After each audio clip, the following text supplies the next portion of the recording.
Assalamualaikum warahmatullahi wabarakatuh. Perkenalkan, saya Novanka Etsi Kalistia, NIM 2022 1011 0311 509 dari kelas G, Penologi Viktimologi. Video ini saya buat untuk memenuhi tugas ujian akhir semester Penologi Viktimologi. Video ini akan membahas terkait hubungan sistem pemasyarakatan dan tujuan pemidanaan dalam KUHP nasional. Sistem pemasyarakatan di Indonesia tidak dapat dipisahkan dari konsep serta tujuan pemidanaan yang telah dianut oleh hukum pidana nasional. Sejak awal, hukum pidana Indonesia tidak lagi menempatkan pidana itu semata-mata sebagai sarana pembalasan, melainkan sebagai instrumen pembinaan yang berorientasi pada pemulihan pelaku dan juga ketertiban sosial di masyarakat.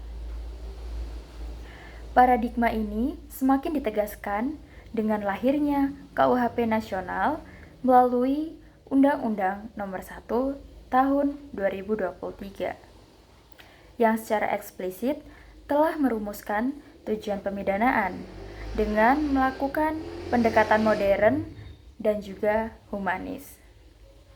Hal ini tentunya sejalan dengan filosofi sistem pemasyarakatan yang telah lama dikembangkan di Indonesia, yaitu pada Undang-Undang Nomor 22 Tahun 2022 tentang Pemasyarakatan.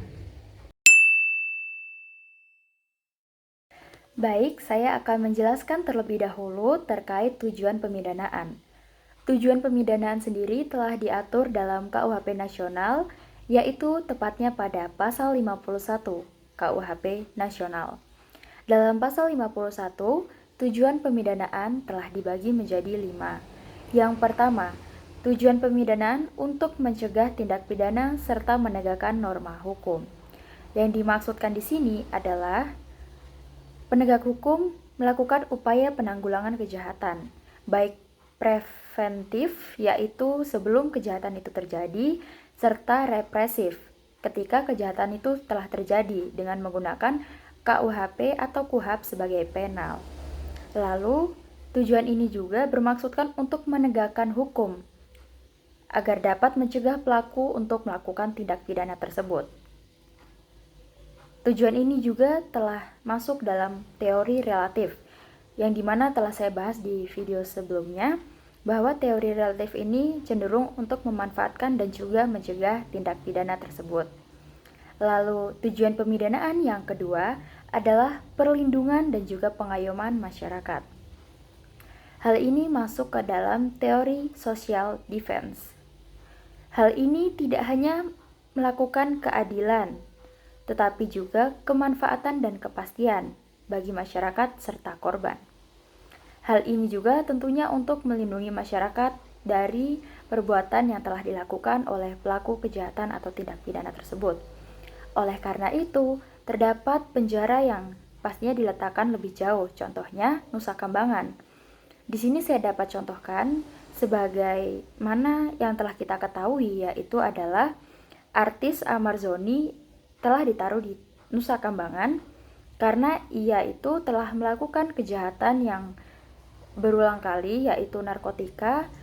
Nah, sekarang beliau ditaruh di Nusa Kambangan agar beliau tidak bisa berkomunikasi lagi dengan bandar luar yang mungkin menurut beliau itu cukup gampang dijangkau. Oleh karena itu, beliau ditaruh di Nusa Kambangan agar lebih aman dan tidak mengganggu ketertiban masyarakat, seperti itu. Lalu yang ketiga adalah memasyarakatkan dan membina pelaku. Ini masuk dalam teori rehabilitasi dan relatif. Nah, teori ini yang masuk dalam sistem pemasyarakatan atau Undang-Undang Nomor 2 Tahun 2022. Nah, di sini yang dimaksudkan tuh kenapa sih adanya lapas? Nah, kalau ada lapas itu pasti pelaku itu masuk ke lapas setelah ia dijatuhi hukuman atau kurungan penjara dalam sistem peradilan pidana untuk diresosialisasi atau lebih gampangnya itu untuk dapat kembali lagi ke masyarakat ketika nanti pelaku tersebut telah keluar dari lapas. Lalu yang keempat, maksud saya tujuan pemidanaan yang keempat itu untuk menyelesaikan konflik, di mana hal ini contohnya seperti teori restoratif justice, agar semuanya itu diusahakan dapat kembali seperti semula. Dan di dalam restoratif justice ini, korban itu diberikan ruang untuk menyampaikan keluh kesahnya, dan biasanya itu kan korban tuh kayak, saya merasa begini, jadi pelaku itu harus dihukum seperti ini. Nah, kira-kira dari penyampaian korban ini dapat dilihat korban itu inginnya pelaku itu dihukum seperti apa. Menurut korban tuh apa yang layak untuk dijatuhi hukuman ke pelaku ini. Seperti itu. Lalu untuk tujuan pemidanaan yang kelima adalah untuk menumbuhkan penyesalan bagi pelaku. Hal ini dapat dipicu mulai sejak sistem peradilan pidana itu berlangsung, mulai dari pelaku ditangkap, ditahan, sampai nanti masuk ke lapas, sampai diputuskan oleh majelis hakim. Seperti itu. Jadi, KUHP nasional itu telah menegaskan bahwa pemidanaan tidak dimaksudkan untuk merendahkan martabat manusia. Hal ini jelas menunjukkan bahwa pemidanaan tidak lagi berorientasi kepada penderitaan fisik ataupun psikologis pelaku, melainkan pada perubahan perilaku dan reintegritas sosial.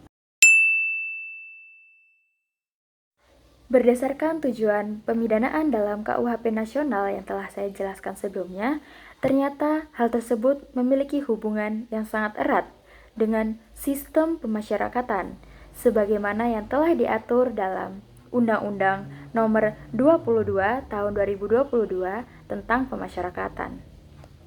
Dalam pasal 2 Undang-Undang Nomor 22 Tahun 2022 tentang Pemasyarakatan telah ditegaskan bahwa sistem pemasyarakatan itu diselenggarakan untuk membentuk warga binaannya agar mereka dapat menyadari kesalahannya, memperbaiki diri, tidak mengulangi tindak pidana tersebut, serta mereka dapat kembali berperan sebagai anggota masyarakat yang tentunya penuh dengan rasa tanggung jawab. Ketentuan ini secara substansial sejalan dengan tujuan pemidanaan dalam KUHP nasional, khususnya dalam aspek pembinaan, perubahan sikap, dan juga reintegrasi sosial terpidana. Terdapat pula hubungan konseptual antara tujuan pemidanaan dan juga sistem pemasyarakatan. Hal ini dapat terlihat jika kita cermati dalam fungsi pemasyarakatan itu sendiri. Selanjutnya, pada pasal 4 Undang-Undang Nomor 22 Tahun 2022 tentang Pemasyarakatan telah menyatakan bahwa pemasyarakatan itu berfungsi untuk menyiapkan warga binaannya agar dapat berintegrasi kembali secara sehat dengan masyarakat, sehingga dapat berperan kembali sebagai warga negara yang baik dan juga penuh dengan rasa tanggung jawab. Dengan demikian, lembaga pemasyarakatan tidak lagi diposisikan sebagai tempat penghukuman semata, melainkan sebagai institusi pembinaan yang menjadi sarana utama untuk mewujudkan tujuan pemidanaan sebagaimana yang telah dirumuskan dalam KUHP nasional itu sendiri. Selain itu, asas-asas penyelenggaraan pemasyarakatan juga diatur dalam pasal 3 Undang-Undang Nomor 22 Tahun 2022 tentang Pemasyarakatan, yang juga memperkuat keterkaitan dari pasal-pasal sebelumnya, yaitu asas pengayoman, persamaan perlakuan dan pelayanan, pendidikan, pembimbingan, penghormatan, harkat dan martabat manusia, serta reintegrasi sosial. Hal ini menunjukkan bahwa sistem pemasyarakatan telah dibangun di atas nilai-nilai kemanusiaan dengan keadilan restoratif. Asas-asas ini juga Tentunya sejalan dengan semangat KUHP nasional yang menolak pemidanaan yang bersifat sebagai bentuk balas dendam dan juga menempatkan pelaku tindak pidana sebagai subjek pembinaan, bukan sekedar objek penghukuman saja. Oleh karena itu, mengapa setiap pelaku kejahatan tindak pidana dimasukkan dalam lapas setelah diputuskan oleh majelis hakim? Karena dalam lapas tersebut mereka akan dibina untuk diresosialisasi agar para napi dapat kembali ke masyarakat. Karena biasanya setelah mereka keluar, maksudnya para napi ini keluar, biasanya mereka itu mendapatkan labeling, di mana orang yang keluar dari penjara karena telah melakukan suatu kejahatan, tindak pidana, itu pasti akan dicap oleh para masyarakat sebagai mantan napi, atau mereka itu akan menyendirikan orang tersebut, kayak oh mereka itu adalah mantan napi, mereka tuh pasti nantinya akan melakukan kejahatan yang sama lagi atau bahkan lebih seperti itu. Oleh karena itu di lapas mereka akan dibina, akan diajari apapun yang dapat mereka pelajari, seperti mungkin menjahit atau menggambar atau yang lainnya, agar mereka itu nantinya dapat kembali kepada masyarakat. Karena biasanya hal tersebut itu dapat mempengaruhi seorang napi itu, seorang mantan napi itu dapat menjadi napi kembali ketika dia tuh di masyarakat tidak diterima, lalu dia tidak bisa apa-apa, bahkan mereka mau bekerja pun jauh lebih sulit, karena biasanya kan sebuah perusahaan atau pekerjaan tuh pasti melihat background mereka, latar belakang mereka, apa saja yang telah mereka lakukan sebelumnya, seperti itu.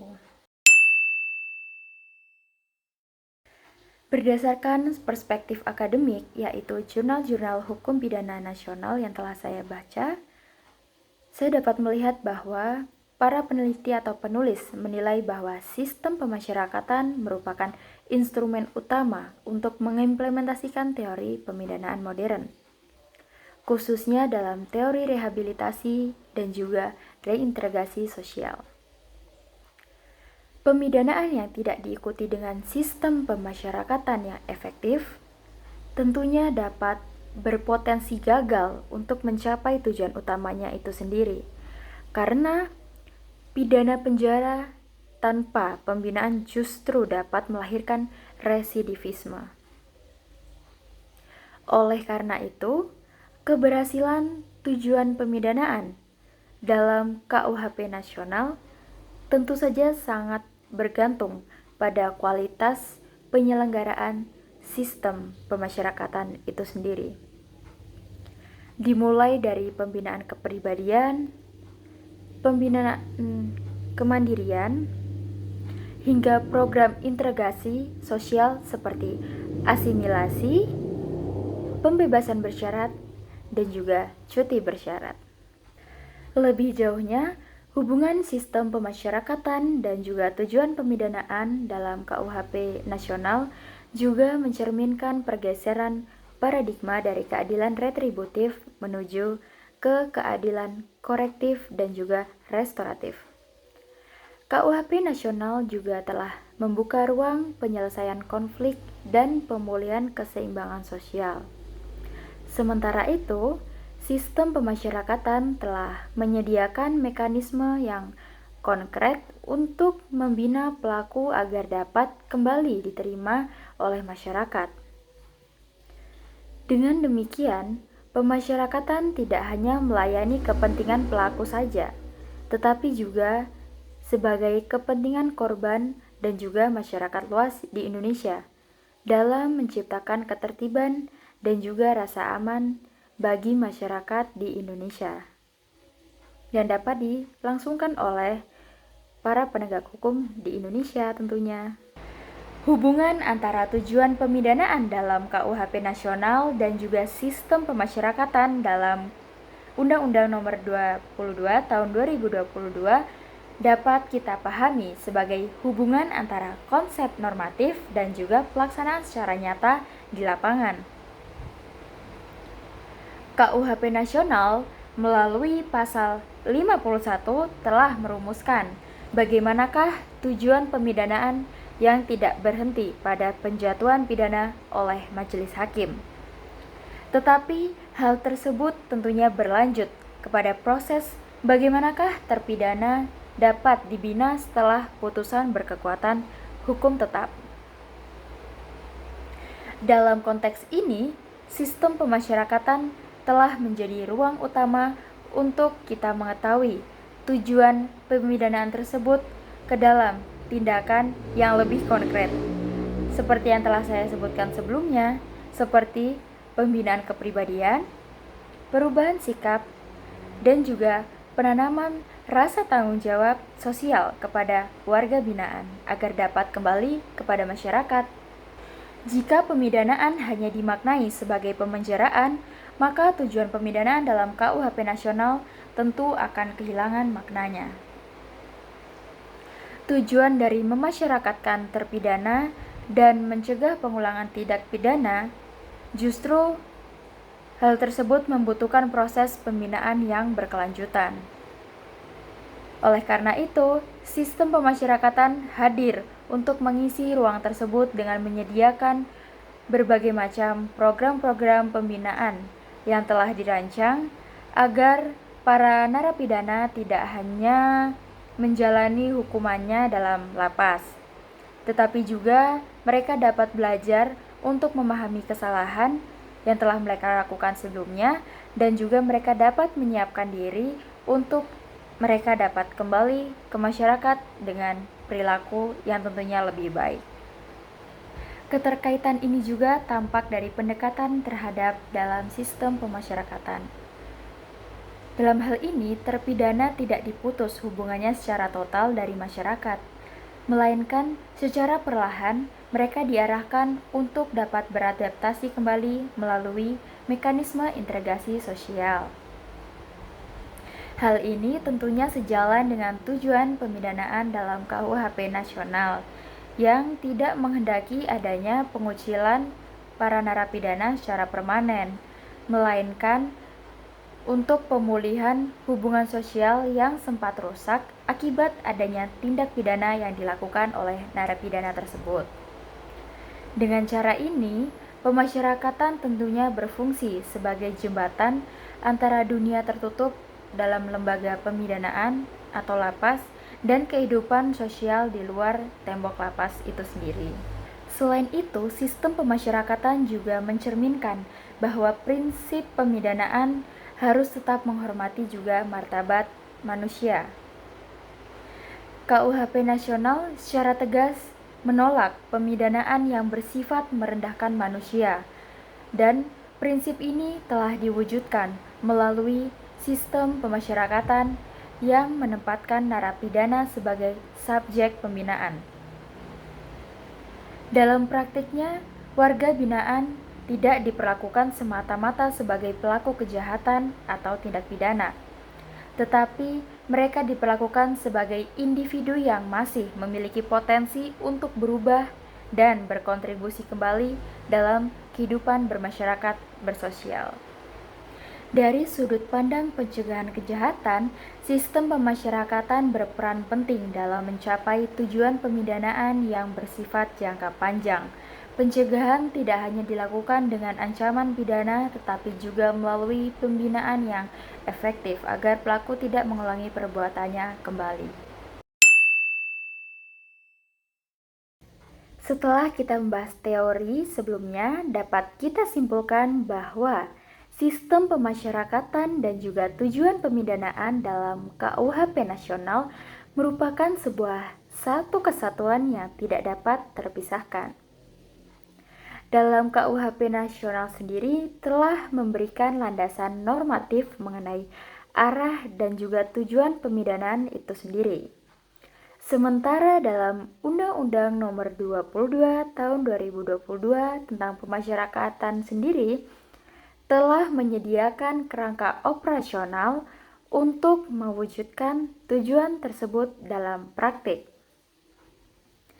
Tanpa adanya sistem pemasyarakatan yang berorientasi pada pembinaan dan juga reintegrasi sosial, tentu saja tujuan pemidanaan yang humanis dan juga berkeadilan sebagaimana yang telah diidealkan dalam KUHP nasional, tentu saja akan sulit tercapai secara nyata, sehingga keduanya harus berjalan secara berdampingan.